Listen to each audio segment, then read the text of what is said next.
Hello प्यारे बच्चों, क्या हाल चाल आप सभी के डियर स्टूडेंट्स। तो देखिए प्यारे बच्चों, वैसे तो मैं जो आपके बोर्ड के पेपर हैं कैंसिल हुए हैं और जो आपका रिज़ल्ट बनना है उस पर ऑलरेडी 2 वीडियो डाल चुका हूँ। लेकिन अभी भी कुछ ऐसे क्वेश्चन बाकी थे जिनमें क्या था, बच्चों को डाउट था आप सभी को।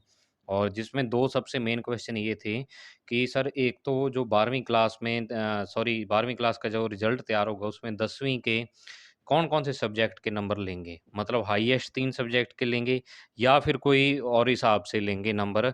भी कई कह रहे थे कि मैथ, साइंस और इस सब्जेक्ट का लेंगे। तो वो सारा यानी बोर्ड ने क्लियर कर दिया और दूसरा आपके प्रैक्टिकल एग्ज़ाम से रिलेटेड जो न्यूज़ है, ठीक है? तो अब देखो क्या है कि ये कल माध्यमिक शिक्षा बोर्ड की तरफ से सभी स्कूलों को भेजी गई सूचना है, तो इसे आप पढ़ भी सकते हैं, मैं डाल दूँगा ग्रुप में। अब बात आ जाओ मेन चीज़ पर कि यहाँ पर जो आपके नंबर हैं, उसमें ये वाला डाउट क्लियर हो गया। देखो कक्षा 10 की बोर्ड परीक्षा के प्राप्तांक, तो इसमें प्राप्तांकों का 40% था और ये देखो नीचे लिखा है, जिन 3 विषयों में अधिकतम अंक है का औसत। ठीक है? यानी जिन 3 सब्जेक्ट में आपके हाईएस्ट नंबर है, मान लो कि किसी बच्चे के मैथ में 100 नंबर हैं, ठीक है? और उसके साइंस में भी 100 नंबर हैं और एक सब्जेक्ट मान लो एसएसटी में 98 नंबर हैं, तो इन तीनों का औसत निकाल लो आप। ये कितने बन गए? 298 नंबर बन गए। अब इन 3 का औसत निकाल लो, तो मतलब ये कितने प्रतिशत आ जाएँगे? 3 नियमा 27 और 3 नियमा 27 और 1 ज़ीरो 99.33%।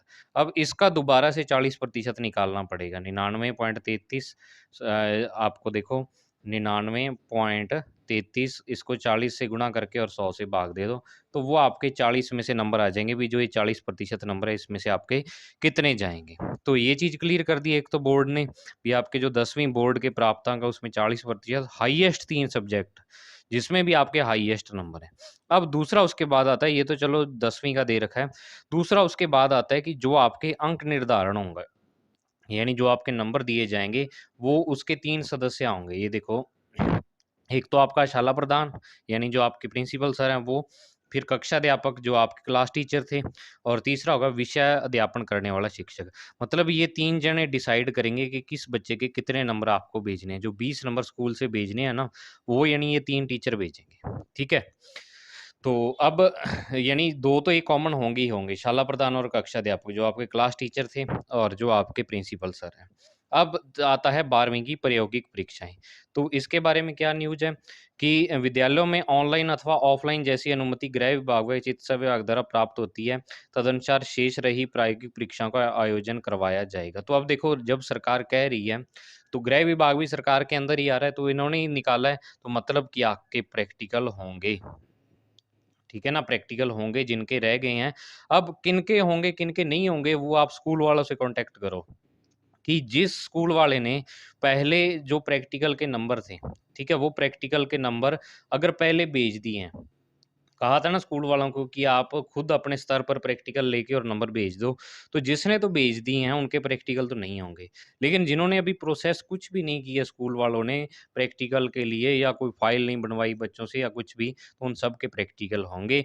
और इसका क्या है कि 31 जुलाई से पहले-पहले आपके प्रैक्टिकल होंगे, यानी कि जुलाई के महीने महीने में आपके प्रैक्टिकल हो जाएँगे। अब तीसरा क्वेश्चन ये आता था बच्चों का कि प्राइवेट और श्रेणी सुधार, तो उनके लिए भी लिख दिया कि या तो प्राइवेट वाले हैं या श्रेणी सुधार हेतु किसी एक विषय की परीक्षा हेतु आवेदन किया, या दूसरे भी कोई विद्यार्थी हैं जिन्होंने अपना रिजल्ट सुधारने के लिए, तो इन्हें क्या होगा, जब भी बोर्ड द्वारा परीक्षा का आयोजन होगा उन्हें अवसर प्रदान किया जाएगा, मतलब उनके पेपर होंगे। ठीक है ना? ये बात पक्का है कि जो आपके श्रेणी सुधार वाले बच्चे हैं या प्राइवेट स्टूडेंट्स हैं, उनके पेपर होंगे। अब नियमित परीक्षा आवेदन के अतिरिक्त अन्य सभी श्रेणियों के विद्यार्थियों का बोर्ड द्वारा जब परीक्षा आयोजित की जाएगी उसमें सम्मिलित होना होगा।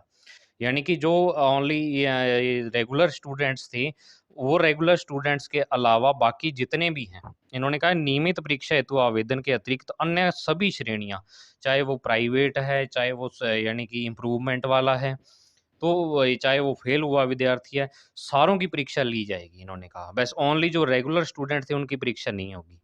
और अंक योजना में पूरक आय अथवा प्राप्तांक से असंतुष्ट विद्यार्थी, अब जो असंतुष्ट अगर मान लो कि कोई बच्चा नियमित है और वो असंतुष्ट है अपने परिणाम से, तो वो वैकल्पिक परीक्षा के लिए ऑनलाइन पंजीकरण करवाया जाएगा और वैकल्पिक परीक्षा के अंकों को अंतिम परिणाम के रूप में माना जाएगा। मतलब वो पेपर दे सकते हैं, लेकिन जब पेपर होगा तब उनको देना पड़ेगा। और जो आपका रिज़ल्ट है, ये इन्होंने कहा है कि जो उच्च न्यायालय सर्वोच्च न्यायालय का आदेश है सुप्रीम कोर्ट का कि 31/7/2021 से पहले 12वीं क्लास का रिज़ल्ट आपका आ जाएगा। तो मतलब कि 31 जुलाई से पहले-पहले आपका रिज़ल्ट आ जाएगा। मतलब जुलाई के लास्ट वीक में आपका रिज़ल्ट आने के पूरे-पूरे चांस हैं। ठीक है ना? क्योंकि तब तक ये सारी प्रोसेस पूरी हो पाएगी। तो ये सूचना थी बच्चों कुछ आपके लिए। मैंने कहा चलो वो आपसे शेयर कर दूँ और इसका पीडीएफ मैं आपको ये वाला डाल दूँगा टेलीग्राम चैनल पर आरबीएससी फिज़िक्स नोट्स के नाम से जो है। तो आपको अगर ये सूचना यानी कि हेल्पफुल लगी है तो आगे ज़रूर शेयर करना। Thank you. Have a nice day प्यारे बच्चों।